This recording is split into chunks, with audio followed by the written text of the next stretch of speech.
Bluefield Solar, which has just been promoted to the FTSE 250, has just published its strongest results since its initial public offering. Joining us now is James Armstrong. He's managing partner at Bluefield Partners and investment advisor of the Bluefield Solar Income Fund. James, welcome. It's good to see you back in here. We've only spoken since COVID online, but it's great to have you back in the studio.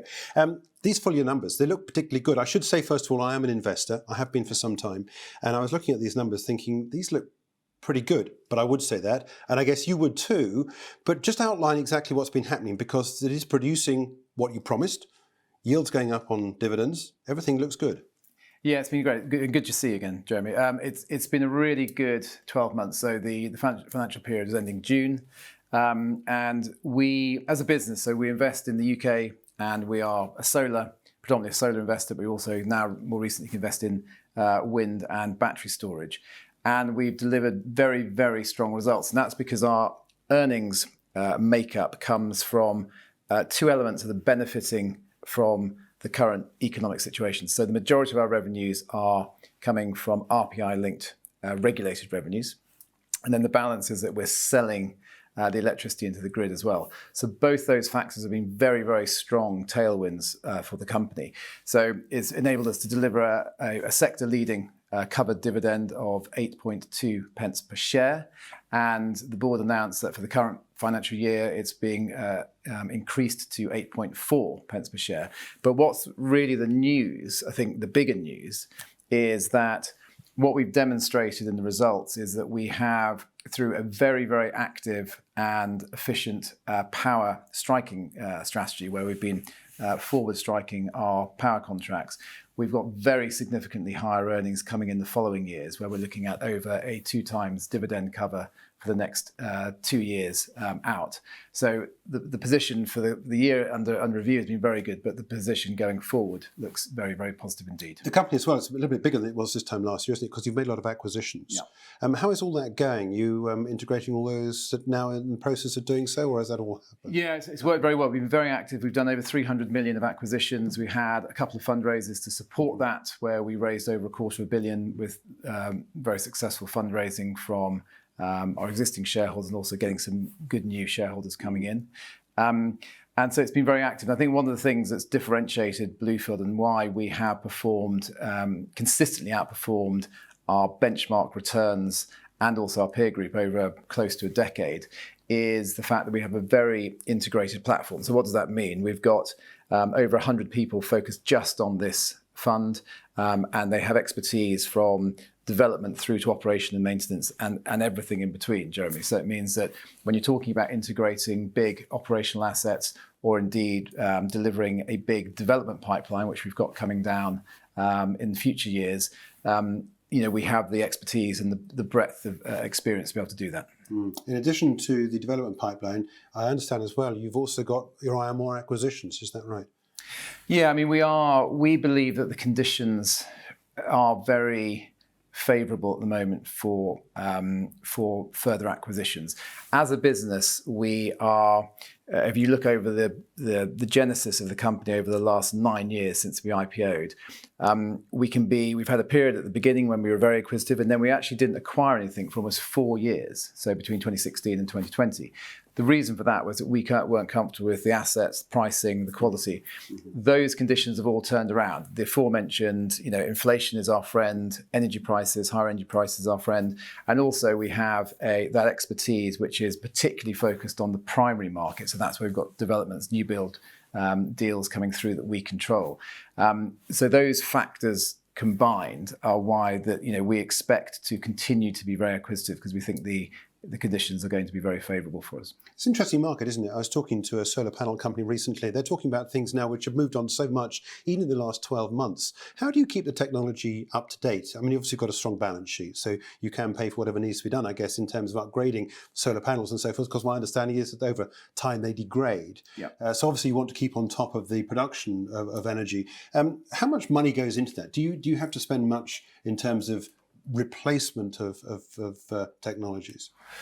No, you're not. It's not a tech. The great thing is it's not a tech play, and without underplaying what we are doing. I mean, it's meant to be very, very defensive and very stable. So let's focus on solar. Solar is the most predictable the most stable of all renewable technologies. Right. That's why we have it as our base. We have not less than 75% in solar. And what that means is that it operates and does what you expect it to do year in, year out. So you have, if you go to a solar farm, you will get a grip of what's going on within a relatively short period of time. It's not very complex. And what that is, if you look back at that, what that means is it's going to be very reliable in terms of how it performs. Now, that said, we have, in our view, the best team in the market who are on site all day, every day, making sure that we can maximize the generation of those plants. And we have, for example, in the winter, so thinking about solar, in the winter, that's the time you do your works. And we have a very, very major every winter works program, which means that coming around to the summer, and this is particularly important when you've got very high power prices that we're striking at the moment, we're making sure that the portfolio is operating very well. But it's a very defensive asset base. And obviously the expertise of the team supplements that. What about the criticism of some of the energy providers? I'm thinking mostly fossil fuels at the moment, about people saying that these super profits should be taxed.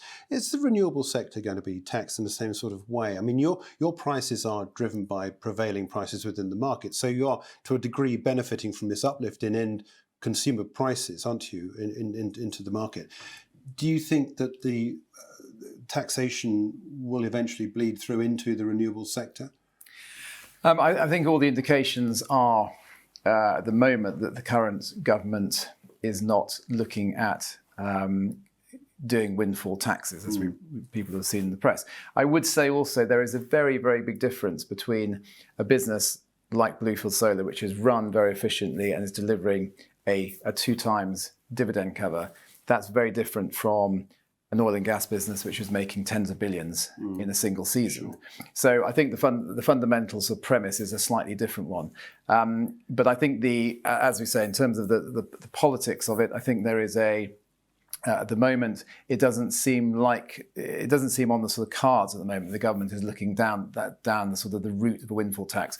What we would say though is that the renewables industry has an amazing opportunity to engage with government today, for the reason being that there are 3 factors that the government is trying to elements that the government's trying to solve at the moment in terms of the current energy crisis. One is energy security. So we're going to put net zero to one side, just think about the practicalities of the war in Ukraine and all the issues that they're facing with energy.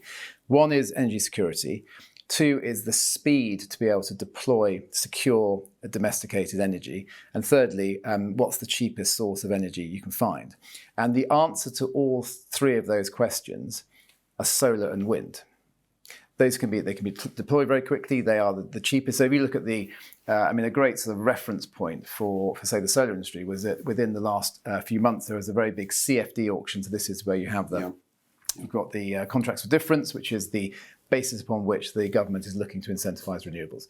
In the solar industry won over 2 gigawatts at a price, an average price, which was half that of Hinkley C, and depending on which day you're looking, between 4 and 10 times cheaper than conventional gas. So it is there's a really obvious part of the sort of solution where renewables can create that sort of those solutions for the energy minister, for Treasury, and hopefully be a real part of the solution to the problem of the energy crisis. How is the UK doing in terms of its progress towards this energy transition and getting to the carbon neutral targets of 2050, whatever? Do you, as an observer and partaker in this market, do you think enough is being done to incentivize other companies to do what you're doing in order to bring on this carbon neutral source of energy? I think the challenge. I think 2050 is irrelevant. I think that what needs to be done is that there needs to be the push in the next 8 to 10 years to be able to really make a difference. We're in that quite critical area, and there is the challenge for government, and one has to have sympathy with in terms of what's being thrown at various sort of recent governments is. The war in Ukraine is creating a real challenge in terms of what were laid out plans. So the reality is it's a challenging target, but what's really important is that we get commitment from the UK government to make the UK the most attractive place to invest into renewables over the next 8 to 10 years, and then we will have a good crack at it. But at the moment, there's quite a lot to do, Jeremy, I have to say. Yeah. Let's take a look at the share price. I think it's really interesting to see what's been going on. This actually takes us back to 2015. And we had the drop down, of course, for COVID, which was the low we had at just over £1 a share back in March 2020. That's well covered. Won't talk about that. But there has been this interesting spike down recently. Before we went to air, I asked you about this, and you seem to be quite happy talking about what went on, but just explain the mechanics of what happened in the market. We have seen, obviously, the market drop, and of course, this business with gilts and so forth, the government perhaps maybe got the mood wrong in terms of the mini budget, but that all seems to coincide with that. How did that affect, and what was the, as I say, the mechanical, what went on behind the scenes that saw shares go all the way down to 122 in that couple of day period? So it was a direct consequence of the mini budget, which was only just over a week ago, wasn't it, Jeremy? It seems to give me an epoch. That's right. And what happened was the markets didn't like what was being presented. They were worried about the affordability of the program that the government was talking about, and gilt rates rose, so the risk-free rates rose. How that's impacted Bluefield and the whole infrastructure sector is that all of these types of funds, including Bluefield, have a disclosed discount rate. Mm-hmm. And what that means is it's the level of sort of return you're going to get in future for investing in whatever fund it is. And that is priced. One of the elements of that is it's priced off what the risk-free rate is. And if that's 100 basis points and you're getting there's a 6% discount rate, your risk premium there is roughly 500 basis points. Mm-hmm. If the discount rate suddenly goes up to 200, what the market will say is, well, therefore you've got to raise your discount rates. And what that does is say, you're actually saying, if you just do that in isolation, that goes up to 700 basis points to keep the same risk premium. Mm-hmm. What that would do is it would lower asset values. Now, what we have demonstrated, and we've spoken to the market about it because we put our results out last Friday, is that you can't really take that one input in isolation. What you need to do is you need to look at the whole load of factors. Certainly, it's negative on one element, and also you would assume that if you've got debt in your fund, then and you've got unhedged debt, then the interest rates will be an element which will be negative. But you've also, for us, we have the positive sides are things like tax, for example. We haven't baked in the change to currently corporation tax, so the non-increase in corporation tax. And also, as I said at the beginning, we benefit from increased power prices, increased inflation, and those things will feed in and will offset that. So what we were saying is it needs to be, it's not as simple as just changing one input and saying everything is wrong. And what's happened, so you had this rather precipitous drop last week, and then the share prices have all come up, and we've come up to just around about, we're just shy of what our NAV is, and we've seen that across the sector actually, but that was the reason for it, and we think it was a very overplayed response. Understandable, I have to say, because obviously it was quite a troubling week last week at the beginning, but we didn't think it was necessarily justified. Indeed. Right-hand side of this chart here, you can see it lifting, and that gave you a market cap, which has meant that you are now listed as a FTSE 250 company. First of all, congratulations, because I know it does make a difference. But in terms of the fund, what are you seeing in terms of your new exposure in this mid-cap market? Well, it's one, we were very proud to get into it, actually. It's a nice, after 9 years of working on the fund, and it's something which it's a nice thing, and for the whole team, because I say there's 100 people working on this. So there was a big announcement within the business about, congratulations to everyone. It's relatively, it doesn't change a whole load of things, to be quite honest. It's great in terms of you get some of the tracker funds pick it up, so it gets a bit more liquidity. And there's a few more obligations on the independent board we have. It's a very good board.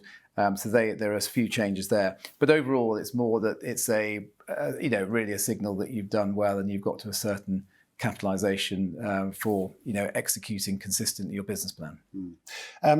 Just a couple of final questions. I want to find out first of all how the new year started. As I said, you produced those figures last week, which we've just been talking about. How has this new period started? You got any insight into current trading?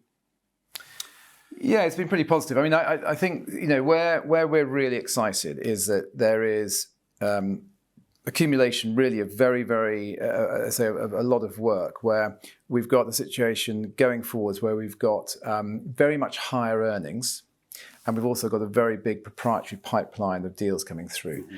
And one of the things that we're really excited about is the ability for us to be able to take some of those earnings which we've generated through, very good power striking strategy and reinvest them into our proprietary pipeline. So it's not only self-developed, but it's self-funded. Mm. So that's a really great, milestone for us. I think generally, again, the sort of the macro conditions for the fund, we benefit from them. Inflation, as I say, is our friend. We've got we get the benefit of higher power prices. So overall, the conditions are pretty favourable, and ones where we think there is because we've got very good sight of earnings and also our pipeline, we think there's a very exciting multi-year growth phase that we're about to enter. You stay in the UK, or do you see any opportunities outside of UK territories? No, we like the UK. We still like the UK. We think that judgment is based on the relative to returns that you can get outside the UK, and whether you can justify the both geopolitical but also currency exposure. And we don't really see anywhere else there. And there are big opportunities in the UK still. We need the government to be consistent as always. Investors, the one thing they don't like is uncertainty. But assuming we have sort of sensible government policies, then we remain very committed to the UK, and we think it's a great market to be in. Yeah. Okay, look, James, we'll leave it there. But thanks indeed for joining us. It's a pleasure to be able to catch up with you again. That's James Armstrong. He's managing partner at Bluefield Partners and investment advisor of the Bluefield Solar Income Fund. For more videos from us here at IGTV, join us on Twitter at IGCom, Instagram, and subscribe to our YouTube channel.